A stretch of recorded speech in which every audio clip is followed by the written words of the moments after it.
Good afternoon from Pisa, good afternoon from Scuola Sant'Anna, and welcome to the second episode of Innovation Restart Chat 2021 edition. As I was reminded by the guest of today, that I will briefly introduce in a little bit. This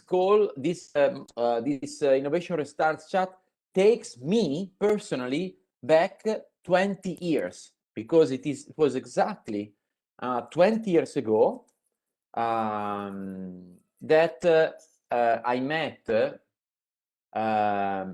Paolo Santi, and we were both attending church. We were at, with Father Mario. Mm-hmm. I hope he's well. I don't know. I mean, he was pretty old at the time, so I really hope he was well.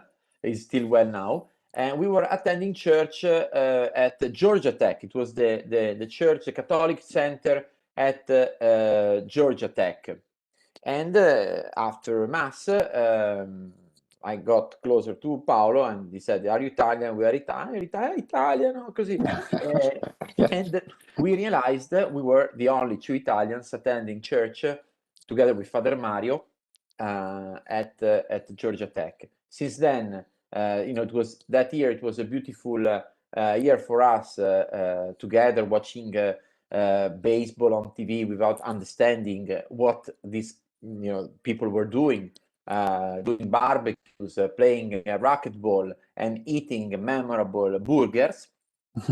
I was conducting my master at Georgia Tech, and Paolo was there as a visiting researcher from CNR, che tradotto in inglese CNR mi fa un po' ridere. CNR, he was in Georgia Tech, spending a visiting period. This was 20 years ago. I had all my hair at that time. I had all my hair. And Paolo, you were 20 years older. Younger, yeah. Younger. What do you remember of the Paolo that was going through that period at Georgia Tech? What do you remember of those days at Georgia Tech?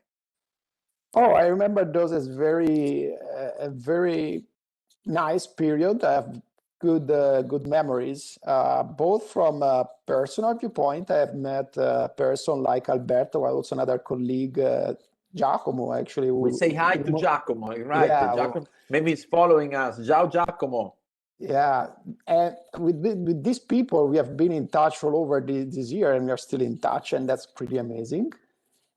And also from a professional viewpoint, I start looking at probably a different way of working, a different work environment, and I started to better appreciate the differences of a typical work environment in an American university. It was a relatively short staying, like 6 months, quite typical for visiting periods. And also from a professional viewpoint, with the professor who was hosting me, we have become friends after that. And actually we co-authored, I don't know, probably 30 papers together till a few years back. So it has really been a good period that lasted 6 months in person there, but the connections and relationship that I built during that periods are still very strong and last till now. So yes. Now, Paolo, what were your research interests at the time, and why did you end up at Georgia Tech? Yeah, I mean, first of all, and try to remember that there are not many computer scientists, electrical engineers connected I know. Here.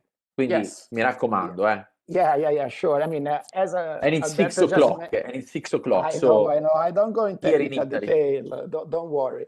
As Alberto just mentioned, I'm a computer scientist. So I got my degree at University of Pisa, and then I did my PhD at University of Pisa.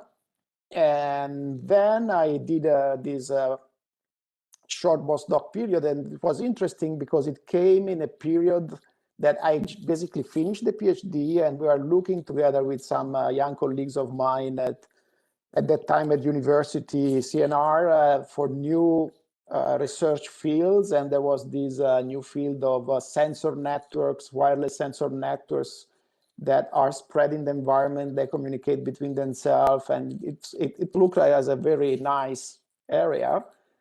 And actually, the funny thing is that the professor with whom I had this postdoc was actually selected because of the research that I was doing during my PhD. He was working in that field. But when I arrived there, I told him, look, now we are start thinking about these other things. Would you be interested? And they actually say, yeah, well, no, it seems like interesting. And we actually started together on this completely different topic. And so it was really a nice experience in that sense as well, because I mean, of course, everybody's experience is different, but my past experience with my thesis and doctor and PhD advisor was like, he says what you have to do, and you have to do what is being said to you, basically. So the fact that basically a person, I mean, I just arrived at Georgia Tech. I talked with this professor that I barely knew, and just talking about research ideas, he say, oh yeah, these are interesting, why don't you do that? And we start working together, something different. For me, was an exciting thing. I wasn't used to such. Now, Paolo, as you know, as I told you, Innovation Research Chats starts with a core group of people that are my students and Andrea Tenucci student. I don't see Andrea connected. He probably is connected. He was trying to arrive home in time for this call.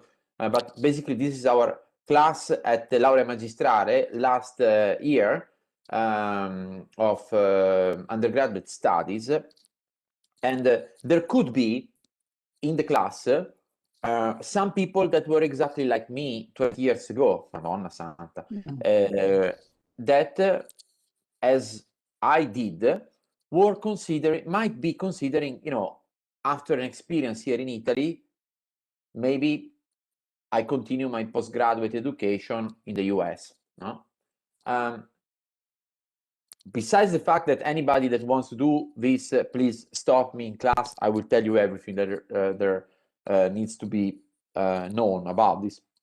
But can you help us understand the 2 or 3 things that struck you immediately as differences between the academic environment in Italy that you lived through university and CNR, and the academic environment that you have experienced from the beginning at Georgia Tech and now in Boston? Yeah. What are the 2 or 3 main differences? Yeah, again, I don't want to generalize. I mean, I will tell you what is my experience. I'm not saying that this holds all the way through all over the reality in the US and in Italy. Okay, so I don't want anybody to generalize based on what I say. But as for my personal experience, I see 2 main differences. One is that it's easier to get your ideas through because you don't start from the hierarchy, basically. Ideas are ideas, and they are discussed on a peer-to-peer fashion. Rather, I am the professor supervisor, you are the student. My ideas are good, your ideas are not, or something like that. I remember how much I had to struggle with my advisor to convince him about something, my Italian advisor. And that's why, as I said, when I arrived at Georgia Tech and I start talking about this thing, and then immediately found, oh yeah, why not? I mean, I was quite surprised. And the other fact that I seen as very different, again, based on my experience, and this applies especially to my last period of work at MIT, is a very much higher degree of collaboration with your peers. I mean, if you knock the door to a professor at MIT, and they're always very welcoming, they don't afraid to share ideas. Idea sharing is very open. I have to say I didn't have the same experience in my career at CNR in general. I mean, again, I don't want to generalize, but probably there is more this notion of this is my kingdom, so to speak. Everybody has his own kingdom, and people don't speak a lot across kingdoms or something like that. So these are the two main differences that I think could be quite directly related to innovation and the degree of dynamism that you have and outcomes and impact of the research that you do across the two systems. I mean, that's, again, based on my personal experience. I'm muted, and they're very much in line with what was my perspective. What do you think about the borders between disciplines? Do you think that again, is it a myth that the interconnections are much more fluid? Again, here I can speak based on my last 7 years since when I joined MIT. Again, I don't know how much of this is related to MIT, that also within the American university landscape is kind of unique.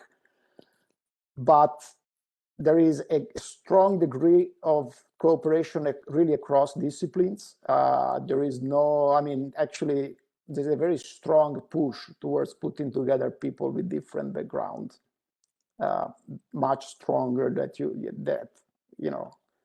anywhere else that I have experienced in my career. Mm-hmm. Okay.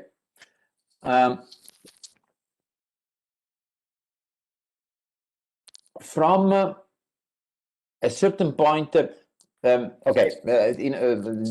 question I'll save it for later. Can you tell us what, in your opinion, has been in the last few decades the main turning point for you in your professional career after you got back from Georgia Tech? What was maybe the main turning point, or what were the moments when you realized that your professional life were taking a different direction? Yeah, I mean, first of all, a general comment. I mean, I don't know, there are different attitudes towards research. There is people who like more to take a certain topic or field and go in depth and find, all possible results about that topic. And there are people who likes more to explore different ideas across within his own discipline, or even going towards other disciplines. I am this second kind of researcher as a character that I have. So I always like to explore and try new things.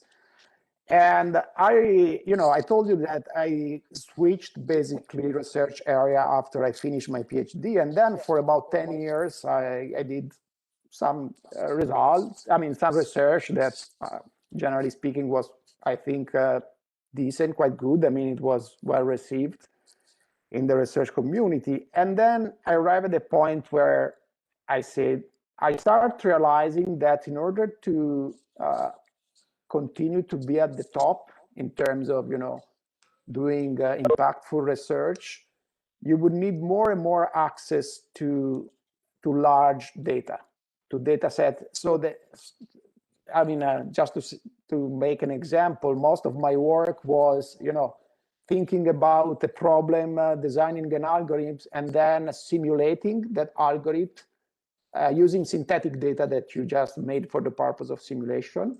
But more and more the papers where, I take this data collected in the real world from, I don't know, people moving because I have cell phone data track or something like that. And they were, applying ideas to that kind of rich data sets. And it's not easy to get access to such rich data set. Typically, you need good connections with companies that make these data sets available for you. And so I was in a point on one end of my professional career where, as I said, I was starting more and more realizing this and seeing, okay, if I really want to make an impact, I should probably try to find a way of getting access of these, to this wealth of data sets that are becoming more and more important. And on the other hand, also from the personal viewpoint, I was in a phase of my life. I got, with my wife, we got 1, 2, 3 kids, and in a sense, we could think about taking one year out to do another visit, something that I was always considering, also to give my kids the opportunity of staying abroad for 1 year, and learning English, these kind of things. So putting these two things together, I start looking around. I tried to apply a couple of times to the Marie Curie fellowships, but I discovered, it's something that is never written in the call, but actually I was too old for that. Long story short, those are grants mostly for postdoc, like 2-3 years after the postdoc. I was like 15 years after my postdoc, and so I tried a couple of times, but I didn't have success on that. But what happened is that one of the lab to which I applied in the last Marie Curie grant that I applied for, because for applying to this grant, you need to have an agreement with a host institution. So the potential host of the Marie Curie, when I told him, look, I don't have the money, he basically offered me a small grant to come and visit anyhow. And I did the visit, and since then, the visit is still going. And is it fair to say that from this trial and error, there is a lot of trial and error in your career, Paolo? Oh yeah, I mean, I wouldn't call error necessarily. I mean, it's just there might be different paths. Yeah, attempts. I mean, it depends. Again, there is people who is less. It's fine just maybe doing research on things that you feel confident about because you have started your career there and you're fine with the kind of opportunities that this can give to you. But for me, I mean, I've always looked at this as a path towards improving. And so when I have reached some goals, I start thinking what I can do next. Without, I mean, I'm not the kind of person who work 12 hours a day, I mean, or these kind of things. On the other hand, I think it's part of at least how I conceive this job. But once you have achieved some goals, you start thinking what I can do next to improve, what I'm doing. It's a process that is still going on. It's not, but it's not really a linear process, right? So it's just you probably need to understand where as a researcher, where can you give your next contribution? That's what I admire about you, is that you kind of followed paths that are not really very linear, no? That you kind of like try they're not. And I have to say that, the kind of research that I do today is not very much, I mean, there is some aspect of computer science into that, but there are many, many things that have very little to do with computer science. What I fancy to say about my development since when I joined the Sensable City Lab at MIT is that I entered as a computer scientist, and more that I worked there, I dropped the first word, and I have probably become more like a scientist with a little bit of a broader view. And I have started to appreciate also the beauty of other disciplines. And also I've started consistently targeting interdisciplinary magazines in journal like Nature, Science, and this type of journals that require you a completely different process, because you are not presenting the result to a bunch of computer scientists, as I always did in the past, or let's say computer engineer. That was the kind of interdisciplinarity that I was used to. But really, anybody can read those articles, a biologist, a chemist, or a physicist, and you have to describe to them why what you're doing is important, in a way that everybody, more or less, with a minimum of a scientific background can understand what you're doing. And this is, and you have to do this like in 1,500 words, because the papers are very short. The technical detail are in the long additional material where you can put whatever, but the main article are really, you have to count the words. And that's an incredible process of try to understand the significance of your work, how to describe and how to present that to a wider scientific audience. So that's part of the non-linear process and progress that you were mentioning, Alberto. So Paolo, it's time you tell us, after half an hour we have been talking, what are you doing right now? How would you describe the activities of the lab you're working on, and what is your contribution right now? Yes. Okay. The Boston. Lab where I work is called Sensable City Lab. It has been founded by Carlo Ratti, a quite well-known architect and engineer and designer, more or less 15 years ago. And the lab brought, if you want to simplify it, pioneered the field of smart cities. So the idea is that, in city more and more, you have not only the physical infrastructure constituted by buildings, roads, and these kind of things, but you also have a sort of digital infrastructure, because we are connected to many devices. Some of these devices are embedded in environments, some we are bringing always with us. And these devices generate a lot of information. How can we use this information to give something back to the city?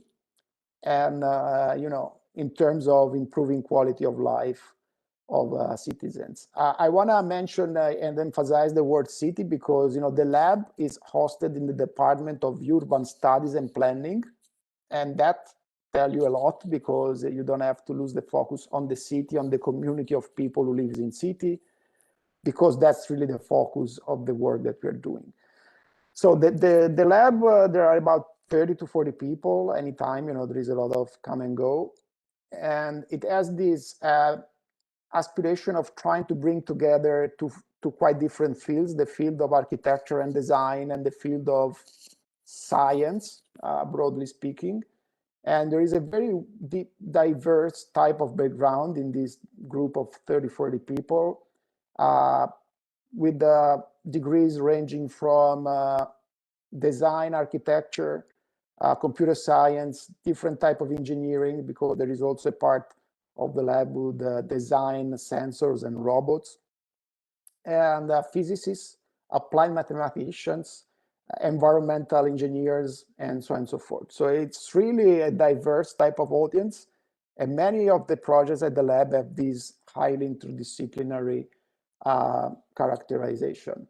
At the lab, my job is supervising the work of all the projects related, broadly speaking, to data science. So in which, as I said, out of all this data that is collected, you try to do two things. Typically, one is understanding better how city and citizens behave, so to speak, so to characterize, for instance, patterns of mobility of people in a way that you're able then to predict them, developing models that are based on real data. And another is more design type questions. For instance, probably among the most influential projects I work with are related to mobility.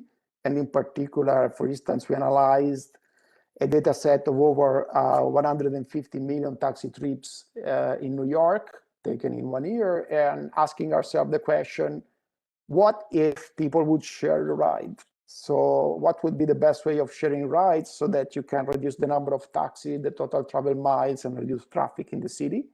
And that is kind of a different approach, because you not only look at the data, but also try to design a solution to a problem that then use the data as a sort of testing ground. And considering you have also helped me supervise a PhD project in management in the Sensable City Lab, and I say hello to Andrea Prabowski, who might be connected. Is in Boston. Yeah, he just got two twins. Exactly, he just got two twins, so he's probably very busy right now. Yeah, I guess so. Apparently. And his first experience in Boston was indeed to, and I think is where the two of you met, was in Sensible City Lab.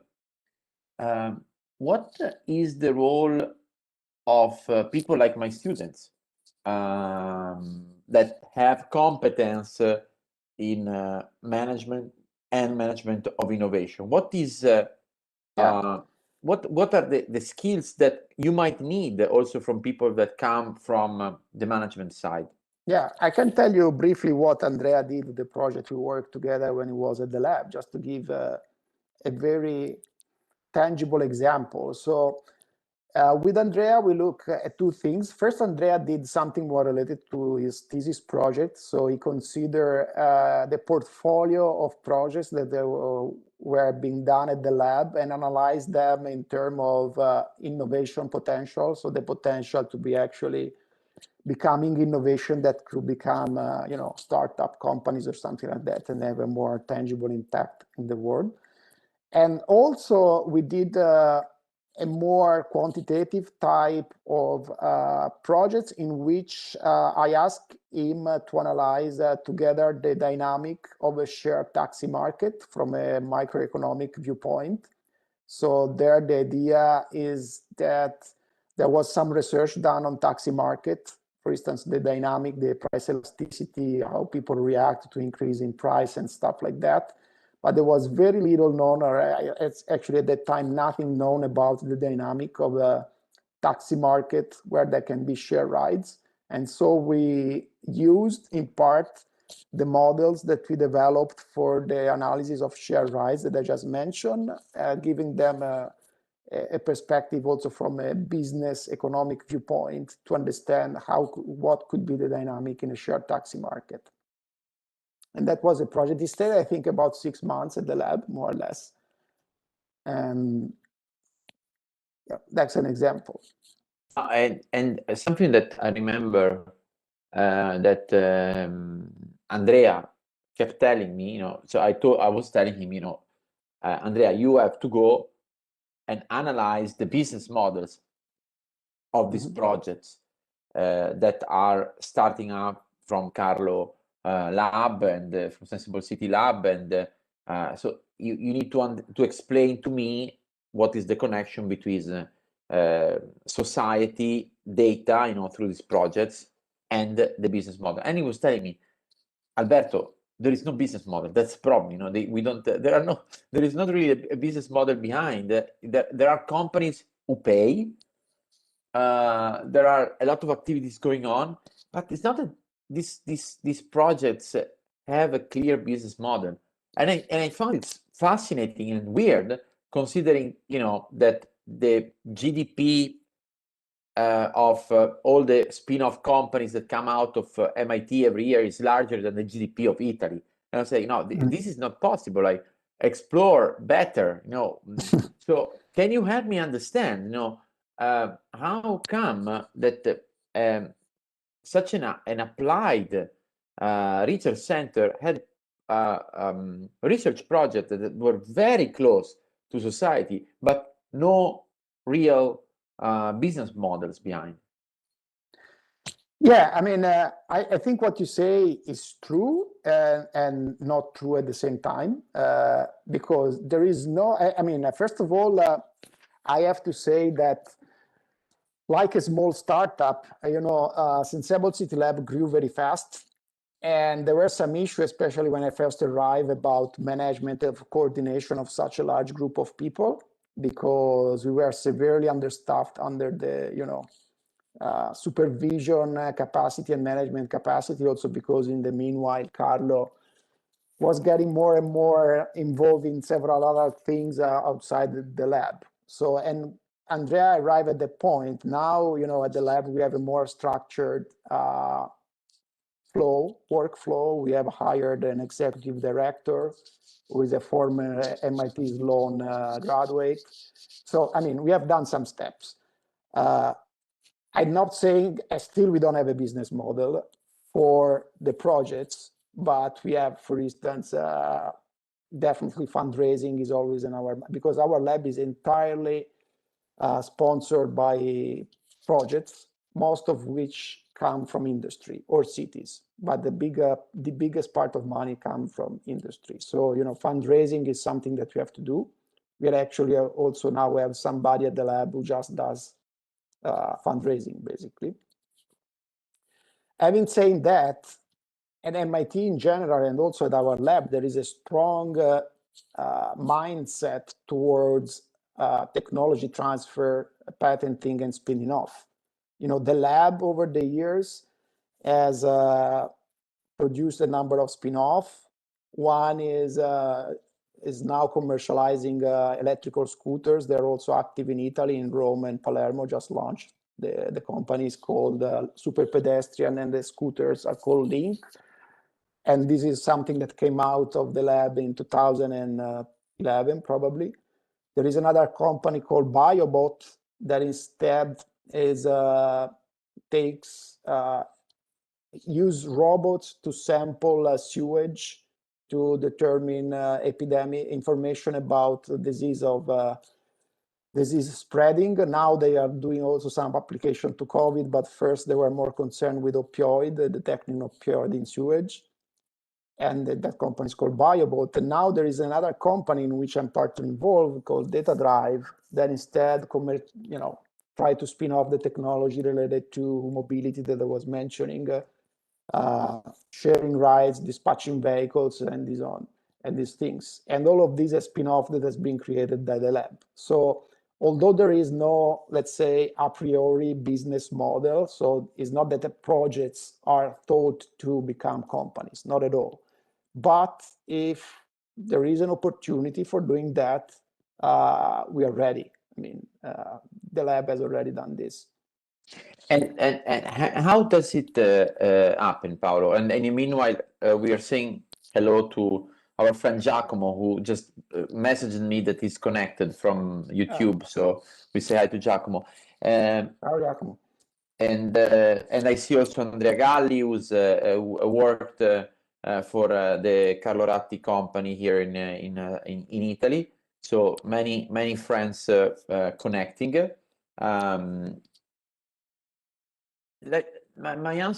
question to you is like, how does it happen? How does it?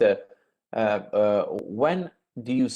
What happens when you perceive a little bit the opportunity to start up a company? And when you said that MIT has a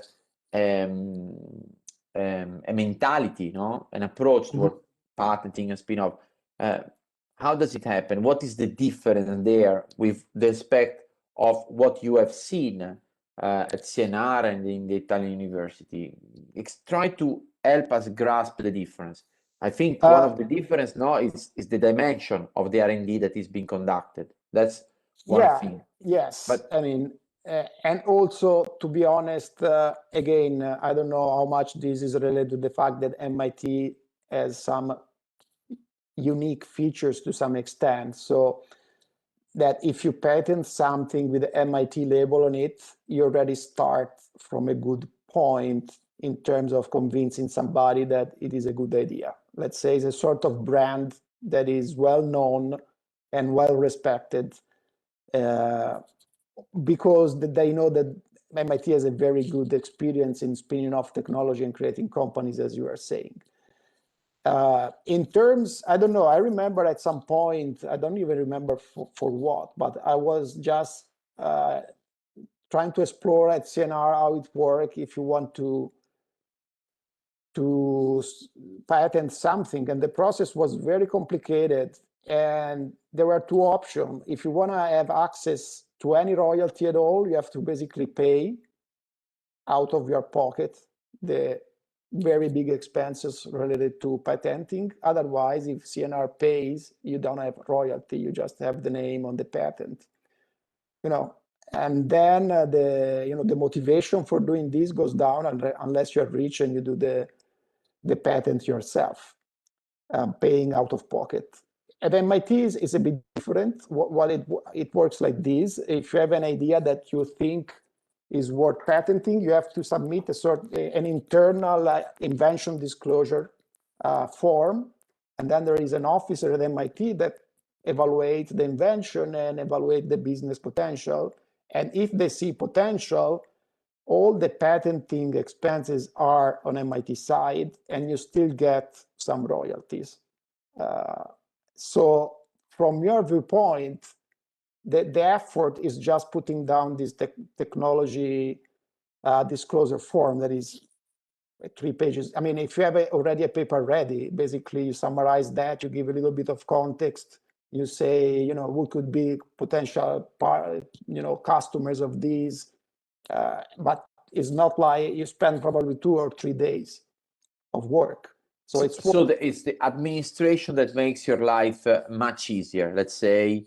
And it's not only the administration, but also the kind of support, and, as I say, the so to speak, the business model, right? So that you have to decide yourself. I mean, does it make sense or not to even start doing this? This is a high risk business. Most likely your patent will be useless.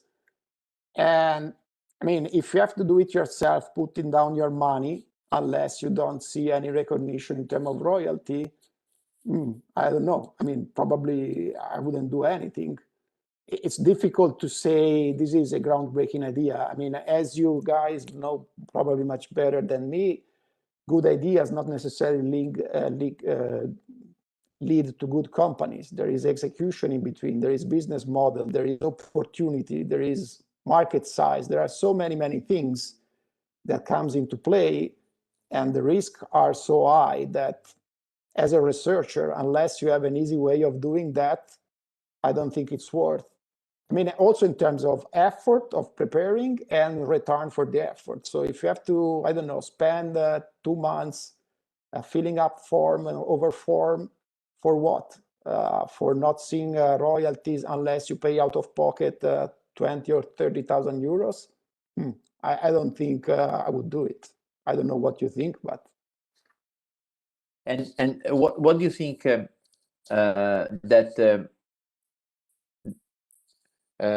makes Boston such a unique research and business environment?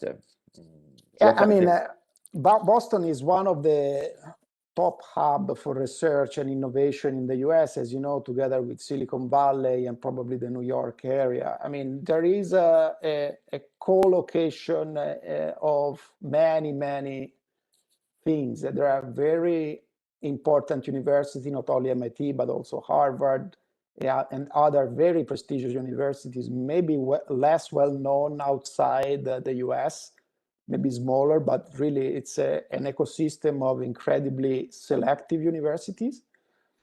And there is a lot of, partly due to this, many companies have either their headquarters because they are directly spun off out of these, innovation and technology hubs, or they want to have a foot there because of access to talent, basically.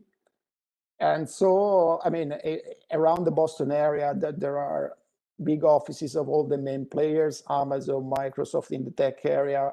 Big pharma is basically not only pharma, but also genetics. As you know, the sequencing of DNA started from the Broad Institute, that is a joint initiative between Harvard and MIT.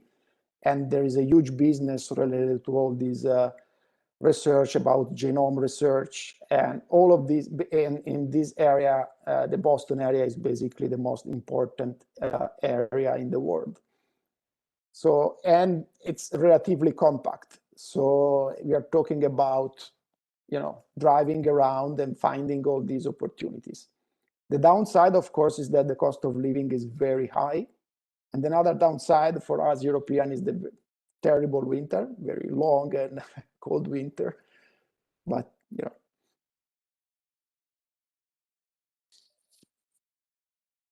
Is there a moment in the I'm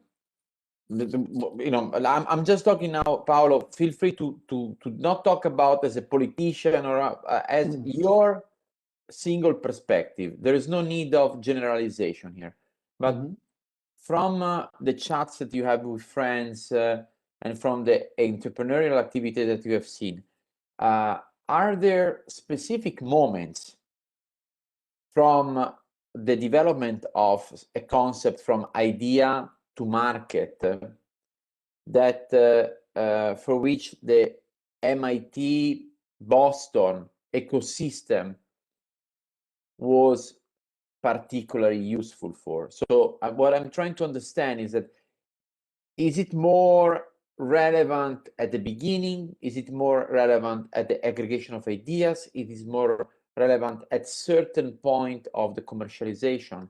When to be honest, I would say that it is always relevant. First of all, I have to say that while broadly speaking, there is excellent research in Italy, it is not true that all is excellent. Okay, there are peaks of excellence and peak of average. I mean, probably many average type of research. At MIT, I have to say that it's difficult to find average research. It's extremely selective and a competitive environment from that viewpoint. So that means that if you have something that you think it could be a good idea, and you send that to this office that was mentioning, where you disclose your invention, and they say, okay, this idea is going to be evaluated against other idea from fellow MIT people that are probably very good idea as well. So if they decide to go on, it means that already the self-selection within MIT has been very strong, and there is some ground to start. And once you start, there is an ecosystem, first of all. So there are opportunities for getting small seed grants from either directly MIT initiatives. There are a number of initiatives like the Deshpande Innovation Center. There are also others. But also, if let's say, if you have to pitch your company to a VC or something like that, the fact that you say this is an MIT team already give you something, probably, because again of the reputation that MIT has. And also, going down the road, if you have potential customer to approach, the fact that you can describe as MIT technology is again something that appeal to potential customers because, again, of the brand. I can tell you, for instance, that I don't know whether this happens everywhere, but MIT is extremely careful in the use of the logo and the image. You cannot just put MIT logo wherever you want. I mean, it's really a branded logo, and you have to get permission for that. and explain why, if there is some, activity or something that justifies the use of the logo. They are extremely careful about this. And how easy is for your executive director or the people at that in Sensible City Lab, how easy it is to get funding?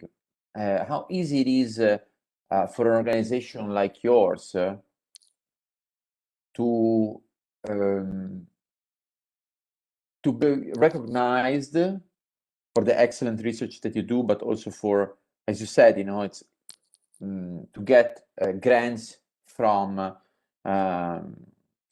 companies. I mean, I know personally Carlo is very much a big talent, but I wonder if you would have been successful in Sensible City Lab located in CNR somewhere. Yeah, I mean that's the chicken and the egg problem, I guess, right? So explain me why. I mean, there is there must be both things. First of all, what you do must be excellent. That's point number one. And I think I basically have a little counterexample, because in my previous experience in other universities, American university, I was much more junior, and I was never involved in fundraising or stuff like that. But also talking with other people, and I have also talked with other people that, for instance, after an experience at MIT, went to other universities, they tend to say that MIT has a brand that probably only a few other universities might have, like the Ivy Leagues and Stanford. But specifically for technology, I think MIT is probably has the top reputation, at least in the US. And that helps in fundraising. Yes, it helps also in fundraising, but you have to do excellent research. People, again, is a sort of a chicken and egg problem. So can you do excellent research outside? Yes. On the other hand, as I said, you have to keep up with your excellence at MIT. I mean, it's not that you stay there and you sit. You'll always be to try to do something more. This is something also that I have learned. I remember once I was in a meeting. I want to tell you this story because it's something that really impressed me. It was at the department, at the School of Engineering. And in the audience of the meeting, there was the Dean of the School of Engineering at MIT. That is one of the most important persons at MIT, as you can imagine. And, in the presentation, I remember I was doing this presentation to a delegation. I completely don't remember about what the delegation was about. But in any case, it was presenting MIT, and you say, MIT, most of the times it's a top ranked university according to these QS ranking or whatever. How can we keep up? Because we always think ourselves as the second, and how we can do better to reach the first place. And that was a very interesting comment. And the same person, at the end of the meeting, when everybody went out, he remained. We were there just lingering around, and we had to, put everything, take away stuff that was remaining and everything, and he was doing the job instead of having somebody else doing for him. And I was impressed, because I don't think you'll ever see, the rector of the university or something, putting together stuff at the end of a meeting as the last student or whatever. So I think this combination attitude, one is, roll up your sleeves and do the job. And the second, always having this mentality of what's next. It's really key. Because, I mean, you can never sit, not even if you are 1 year to your pension and retirement. So there is no notion of sitting, which is exciting, but also, challenging, as I say. Stressful, a little bit stressful and challenging. And when are you coming back, Paolo? What are the next I come milestones in your life? back. I mean, I still have the position at CNR. I come back all the summers, usually in normal time, also 3 or 4 times during the year. Now with COVID times is more difficult, as you know, so more difficult to travel. But my schedule is mostly related to my kids who attend school here. So we cannot, as a family, we cannot leave during school time. But otherwise, yes, we really love to go back in Pisa. And I know that. Well, first of all, of course, if there are questions from the students and the people connected, do not hesitate. Share them with me. Switch on your mic. Raise your hand if you want to ask a question to Paolo. But I know that a lot of my students, very shy about this, would like me to ask you this question. How about internship and opportunities to come over? What about, would you be interested to host another Andrea Prabowski 2.0 in Sensable T-City? Yes, I mean, definitely. As always, the doors are always open. The lab is, as I say, there's a very open environment. You can, if you go on the website of Sensable, which is sensable.mit.edu, there is one part called Open Positions. And there you can send your application. You typically have a cover letter. You say, I want to visit the lab for X months. This is my CV, this is what I have done, this is what I would like to do. And there is a process, an admission process, because as you can imagine, we receive many applications. And so we have to do a selection process. There are different steps. The first is a short interview during the weekly lunch meeting in what is called the PK format. Is a format typically used in the architecture and design field, like 7 minutes, 22 slides, 14 seconds per slide. I don't remember exactly the number, but it's very short, just to give you an idea who you are, what you do, and what you want to come, basically. But not everybody is invited to the interview.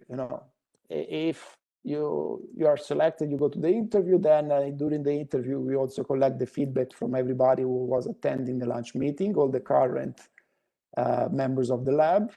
And if the impression is good, there might be a next interview, maybe directly with Carlo, myself, depending on your field of work, or Fabio, who is my colleague who works more on the design side. And then there might be a letter of recommendation, and then you're approved. It's a pretty long, a few weeks, but there are steps, let's say. Like that process didn't change, because it reminds me very much yes, of what Andrea did. Yeah. What Andrea did is a little bit very, very, very similar. Okay. Paolo, it looks like you have a little bit of a connection problem. No, you're back. And okay. What do you think? Let me give you this final, maybe a little bit hard question, because smart cities have been around for a while. I wonder if you can try in a few sentences to tell us what is next for the concept of smart cities. In certain circles, let me play devil advocate. We got a little bit fed up with a certain interpretation of smart cities, and I wonder if you can tell us, you can help us understand what is the next episode that is going to be. That's a good question, and that's very true, that this notion of smart city, I would say old style, the one in which you have the dashboard that show you the operation of the city with, I don't know, the power grid system and I don't know, water system and everything, and you have an idea with all these nice plots what's going on is a little bit outdated, I would say. And what I can tell you is what we are trying to do more and more at the lab is trying to connect more with people. And so we're, for instance, now one of the topics that we are actively working on is trying to understand the dynamic, for instance, of segregation in cities. So understanding whether people mix or do not mix in cities using data, but with this specific purpose of trying to understand the dynamics and how we can influence these processes, also from a political viewpoint. That's an example of what we are trying to do. And another thing that we are trying to do is how can we extend these ideas not to Rome, Paris, Amsterdam, and I don't know, New York, but to disadvantaged areas of the world. And for instance, now we are starting a project with the city of Rio to use LiDAR to map favelas in the city to have an idea of what's going on there, because as you can understand, for a city authority, favelas are areas where a lot of things happen, and even the authorities know very little of what's going on over there, because most of the things that happen are not authorized and happening spontaneously. And the very idea of smart city applies typically to high-tech cities like, I don't know, Singapore is another good example. So, but the truth is, the real problem related to urbanization are actually occurring in the developing world, in Africa, in South Asia, not in Singapore anymore, because Singapore is already developed. How can we very interesting. do something good with little technologies? And the little technology are developed on the field, so you already have enough data to play with. Yes, because believe it or not, but also in Africa, cell phone is everywhere. Maybe it's not smartphone, but cell phone is everywhere. So, I mean, there is some technology. It's much simpler. It's not the fancier last model of iPhone or Samsung Galaxy, but there is some technology. Is highly overlooked because for several reasons. I mean, the point is that who gives money to sponsor this project are the big city. At Sensable City Lab, we have a multi-million-dollar project with the city of Stockholm and another multi-million project with the city of Amsterdam.